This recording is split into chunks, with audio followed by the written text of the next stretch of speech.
देश से बाहर जाने के लिए जो पहली ज़रूरत है वो है पासपोर्ट की। लेकिन क्या आपको पता है कि पासपोर्ट की दुनिया में भी बाहुबली का खेल चलता है? दुनिया के कई ऐसे देश हैं जो पासपोर्ट के मामले में बाहुबली हैं। दुनिया भर के पासपोर्ट की एक पावर रैंकिंग हर साल आती है।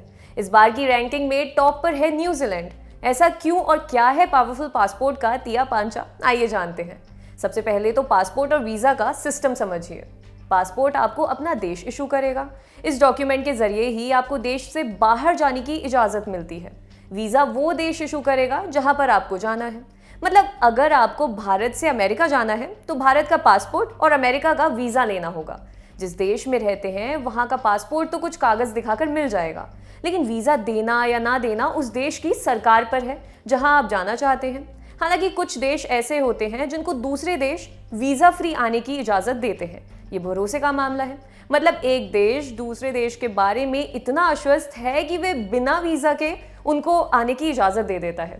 इसी तरह दुनिया में कई ऐसे देश होंगे जहां पर किसी भारतीय को वीज़ा की ज़रूरत नहीं होगी, क्योंकि उनके पास भारत का पासपोर्ट है। कई जगह ऐसी होंगी जहां वीज़ा तो लेना पड़ेगा, लेकिन उस देश में पहुंचकर भी लिया जा सकता है। इसी तरह दुनिया में कई ऐसे देश होंगे जहां पर किसी न्यूजीलैंड वाले को वीज़ा की ज़रूरत नहीं होगी, केवल इस कारण के चलते कि उसके पास न्यूजीलैंड का पासपोर्ट है। अब सवाल ये है कि आखिर ये रैंकिंग तैयार किसने की? दुनिया भर के पासपोर्ट और वीज़ा के डेटा को जमा करके पासपोर्ट इंडेक्स नाम की वेबसाइट ने रैंकिंग जारी की है। इस रैंकिंग में किसी भी पासपोर्ट को ताकतवर बनाने के लिए 3 मापदंड तय किए गए हैं। पहला, वीज़ा के बिना कितने देशों में एंट्री है।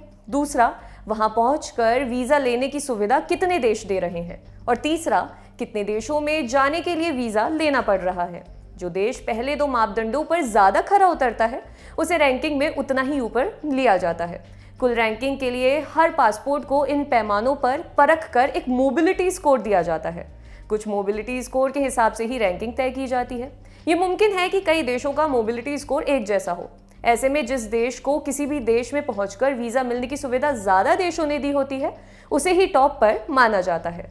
न्यूजीलैंड के साथ ही जर्मनी, स्पेन और साउथ कोरिया का भी मोबिलिटी स्कोर 134 ही है, लेकिन न्यूजीलैंड को सबसे ज़्यादा यानी कि 43 देशों ने ऑन अराइवल यानी कि वहां पहुंचकर वीज़ा लेने की सुविधा दे रखी है, इसलिए बाकी सबसे आगे निकल गया है। न्यूजीलैंड को 91 देश बिना वीज़ा लिए ही देश में आने की इजाज़त देते हैं, जबकि 43 देश ऐसे हैं जहां न्यूजीलैंड का पासपोर्ट धारक पहुंचकर वीज़ा ले सकता है। पिछले साल तक रैंकिंग में जापान के पास सबसे ताकतवर पासपोर्ट का तमगा था। इस बार वो सरक कर एक स्थान नीचे आ गया है। भारत का मोबिलिटी स्कोर 53 है। मतलब 53 ऐसे देश हैं जो भारत को वीज़ा फ्री या ऑन अराइवल यानी कि वहां पहुंचकर वीज़ा लेने की सुविधा देते हैं।